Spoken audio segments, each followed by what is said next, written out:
I found a folded note beside the cold tea on the dining table. Every bill had already been checked off in my handwriting, as if my mind kept working long after I stopped paying attention. Mira laughed while Arman tied her shoes near the front door.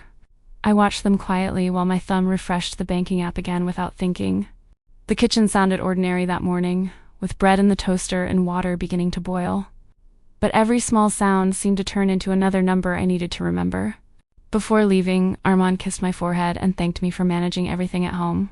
I smiled back automatically, even while something inside me felt unexpectedly tired. I used to believe we were carrying life side by side. Lately, I've started wondering if sharing responsibility and quietly holding it together are actually different things. I opened the monthly budget spreadsheet after dinner while the house slowly quieted down. Arman sat beside me, tapping a tiny calculator at first, but his attention drifted the moment his phone vibrated. He said he trusted my calculations before stepping away to answer work calls in the hallway. The spreadsheet stayed open in front of me like it already knew who would finish everything. Later that night, I wrote down grocery expenses while Mira colored beside me on the table. When she asked if her father knew the price of milk now, I smiled first because I needed a second before answering. We eventually taped a neat budget chart onto the refrigerator, and it made the kitchen look more organized. Still, every update somehow waited for my hand to pick up the marker first. Arman often reminded me to tell him if something needed attention. I realized the hard part was remembering every small thing before there was even something to tell. One afternoon, I decided not to remind anyone about the internet bill. By midnight, the house felt unusually quiet after the connection disappeared all at once. Arman looked surprised when he realized the bill had been forgotten. I turned off the living room light, wondering how many things only existed because I remembered them first. I started noticing the small patterns around the house. The soap always ran out right before I remembered to replace it, and Mira's uniform was always folded neatly before school mornings arrived. Everything looked smooth from the outside. Then I realized the smoothness depended on me remembering things before anyone else noticed them. I tried making the responsibilities clearer between us. Arman answered easily, as if the difficult part was only doing the task after someone pointed to it. His words stayed with me longer than I expected.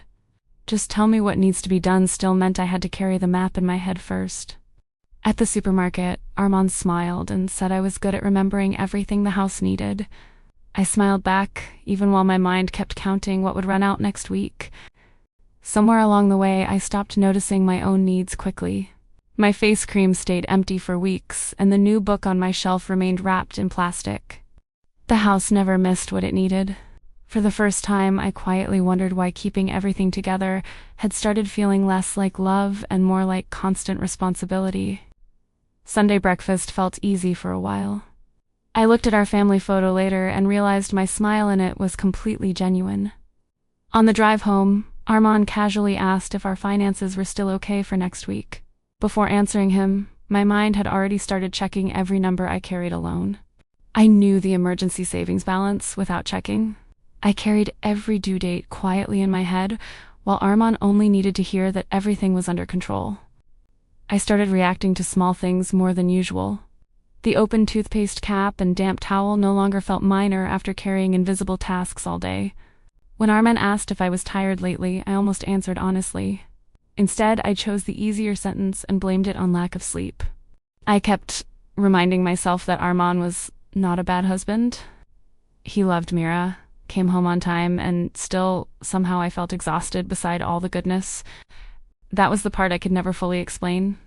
Even inside a house full of people, some parts of responsibility still felt unbearably lonely. Friday movie nights still happened, like always. I watched Arman tuck a blanket around Mira, and for a second, the room looked exactly like the life I used to picture. Even during the movie, my mind kept sorting tomorrow before it arrived. Small, unfinished tasks floated through my head louder than the dialogue on the screen. I started waking up before everyone else just to hear the house stay quiet for a while.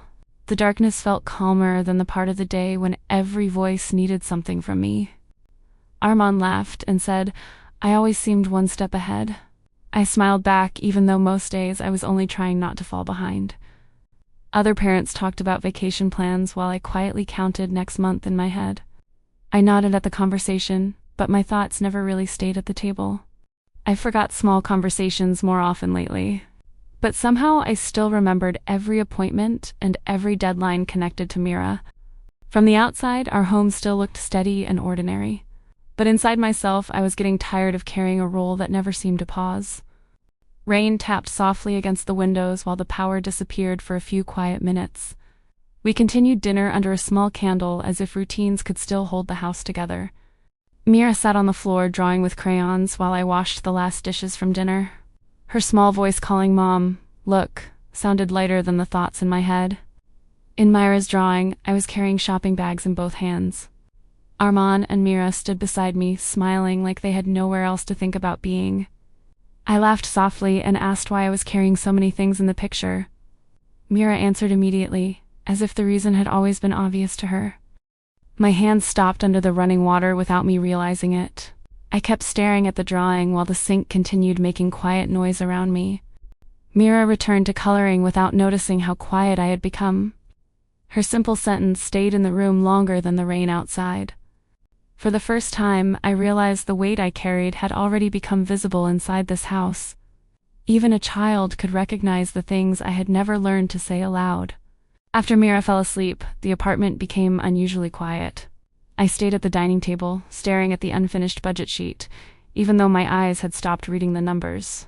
I realized I was not only tired from managing money, I was tired from constantly remembering what kept our family running every single day. My mind stayed busy before problems even arrived. I was always planning ahead for needs no one else had noticed yet. The strange part was how invisible it all felt. Everything only became noticeable when something was forgotten. I tried remembering the last time someone asked what had been weighing on my mind lately. The silence after that thought felt longer than expected. Arman often said we were a team, but some nights I quietly felt like the person staying awake after everyone else had already rested. Maybe it was never because I looked overwhelmed. Maybe I had spent too many years looking capable until everyone believed I carried things easily. The house finally felt quiet after Mira fell asleep. I asked Arman to sit with me, not because I wanted to fight, but because I could no longer carry every thought alone. I'm tired, I said quietly, almost surprised by how small my voice sounded. Arman looked at me immediately, as if he thought the numbers were the problem again. I shook my head because it wasn't only about money anymore. The harder part was finding words for something I had been carrying silently for years. I told him how every detail seemed to live in my head first, before it became part of our home. He stayed silent, listening in a way that felt different this time.